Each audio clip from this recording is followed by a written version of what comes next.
কাল সারাদিন জুড়ে আমার সব বন্ধুরা ফাদার্স ডেতে এত এত পোস্ট করেছে, কিন্তু আমি কিছু মাত্রই ফাদার্স ডে উপলক্ষে কিছু মাত্রই পোস্ট করিনি।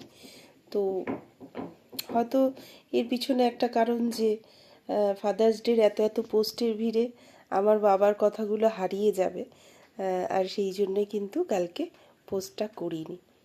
তো আজকে সেই পোস্টটা করছি।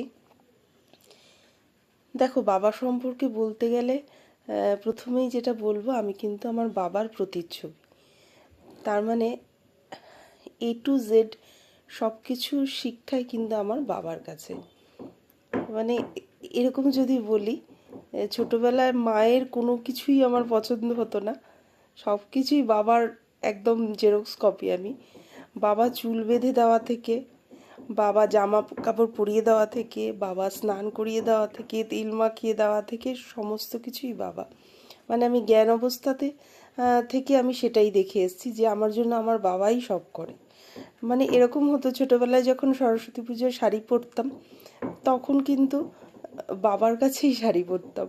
মার কাছে পরলে পছন্দ হতো না, খুলে ফেলতাম, আবার সেটা বাবার কাছে পরতাম। চুল বেঁধে দেওয়া, সেটাও বাবা। মানে নতুন হোস্টেল ক্লিপ কিনেছি, চুল বাঁধবো, তখন বেশ গোদ চুলে, অনেক বড় চুল ছোটোবেলায়। মা চুল বেঁধে দিলে পছন্দ হতো না, খুলে আবার বাবা বেঁধে দিত, তারপরে সেটা পরিপূর্ণ হতো। তো ওটাই আর কি বলছিলাম। আর বাকি লয়্যালটি বললাম, বা সমস্ত কিছু, শিক্ষা দীক্ষা সমস্ত কিছু, আমি পড়াশোনার ব্যাপারেই যদি বলি, বাবার কাছে পড়াশোনা শেখা, বাবার কাছে প্রথম আঁকায় হাতে করি। আমার বাবা খুব ভালো আঁকেন, তো ওই জন্যই সেটাই হয়তো আমি পেয়েছি। অনেক ছোটোর থেকে আমি আঁকতে শিখেছি, সেটা বাবার হাত ধরেই।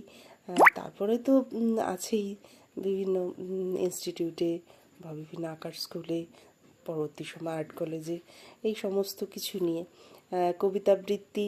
তাও বাবা যেহেতু পছন্দ করেন কবিতা আবৃত্তি, বাবা শুনতেন শ্রুতি নাটক, কবিতা আবৃত্তি, তো সেই জন্যই কিন্তু সেই সবের প্রতি আমার আগ্রহ হয়েছে। এবং পরবর্তী সময়ে বিভিন্ন ভালো ভালো ইনস্টিটিউটে ভালো ভালো কবিতার মানুষদের কাছে, শ্রুতি নাটকের মানুষদের কাছে, মানে ভয়েস ওভারের বিভিন্ন কাজ শেখা, এই সমস্ত কিছুই। তো বাবা ছাড়া এক মুহূর্তও চলবে না। আর যদি খারাপ পরিস্থিতির সময়ের কথা বলি, তো বলবো যে বাবা শুধু আমার বাবাই নয়, বাবা কিন্তু আমার ছেলেরও বাবার জায়গাটা পূরণ করেছে। সমস্ত কিছুতে, প্রত্যেকটা ব্যাপারে সে একদম বটগাছের মতন দাঁড়িয়ে থেকেছে আমার মাথার উপরে।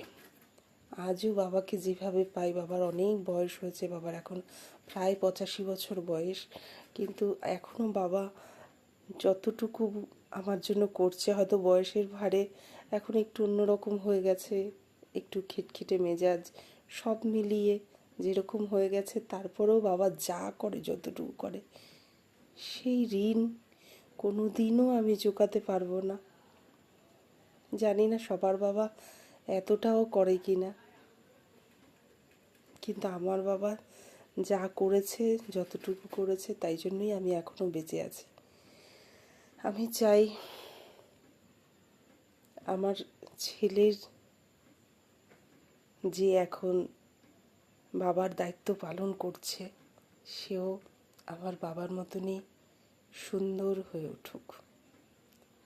পিতৃদিবসে আমার এই একটাই প্রার্থনা আমার ঈশ্বরের কাছে। তো আমার ঈশ্বর তোমরা জানোই, শিব ঠাকুর, যে আমার আরেক বাবা। সবাইকে অনেক শুভকামনা জানিয়ে ভিডিও এখন শেষ করছি। দেখা হবে পরের ভিডিওতে। টাটা।